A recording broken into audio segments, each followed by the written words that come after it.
Sun டிவியில் வார வாரம் ஞாயிற்றுக்கிழமை ஒளிபரப்பாகி வரும் டாப்பு குக்கு டூப்பு குக்கில் இந்த வாரம் ஒரு செலப்ரேஷன் வாரம்.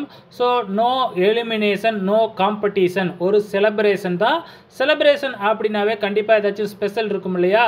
சன் டிவியோட சீரியலில் இருக்கிற ஸ்டார்ஸ் இருக்காங்க இல்லையா, அவங்களும் பார்த்திங்கன்னா செலப்ரேஷன் வாரத்திற்காக வந்திருக்காங்க. அவங்களும் கோமாளியோட சேர்ந்து அவங்க ஒரு கண்டஸ்டன்ஸுக்கு பேரிங் ஆவாங்க.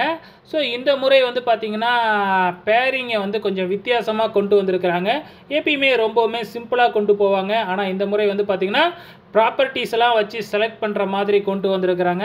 இது நாள் வரைக்கும் ரொம்ப சிம்பிளாகவே வச்சுருந்தாங்க. ஸோ குக்கு வித் கோமாளி பார்த்திங்கன்னா ரொம்பவுமே பிரம்மாண்டமாக பேரிங்லாம் பண்ணுவாங்க. ஆனால் சன் டிவியில் அந்தளவுக்கு பிரம்மாண்டமாக பேரிங் பண்ணுறதில்ல. இப்போ தான் லைட்டாக ஆரம்பிச்சிருக்கிறாங்க. ஸோ இந்த வாரம் செலிப்ரேஷன் அப்படிங்கிறதுனால ஒவ்வொரு போட்டியாளர்களும் இண்டிவிஜுவலாலாம் இல்லை. ஸோ இருக்கிறதே இப்போ 6 போட்டியாளர்கள் தான். ஆல்ரெடி 3 பேர் எலிமினேட் ஆகிட்டாங்க. இப்போ டீம் வைஸாக காம்படிஷன் வச்சுட்டாங்க. 3 மெண்டர் செஃப் இருக்காங்க இல்லைங்களா?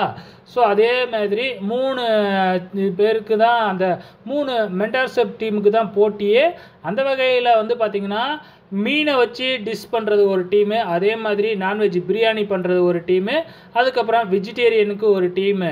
ஸோ இப்படி தான் கொடுத்துருந்தாங்க. அந்த வகையில் இந்த வாரம் எந்த டீம் வின் பண்ணியிருக்கு அப்படின்னு பார்த்திங்கன்னா வழக்கம் போல தாங்க செஃப் செருபா அவங்களோட டீம் தான் பார்த்திங்கன்னா இந்த வாரம் செலிப்ரேஷன் வீக்கில் வின் பண்ணியிருக்கிறாங்க.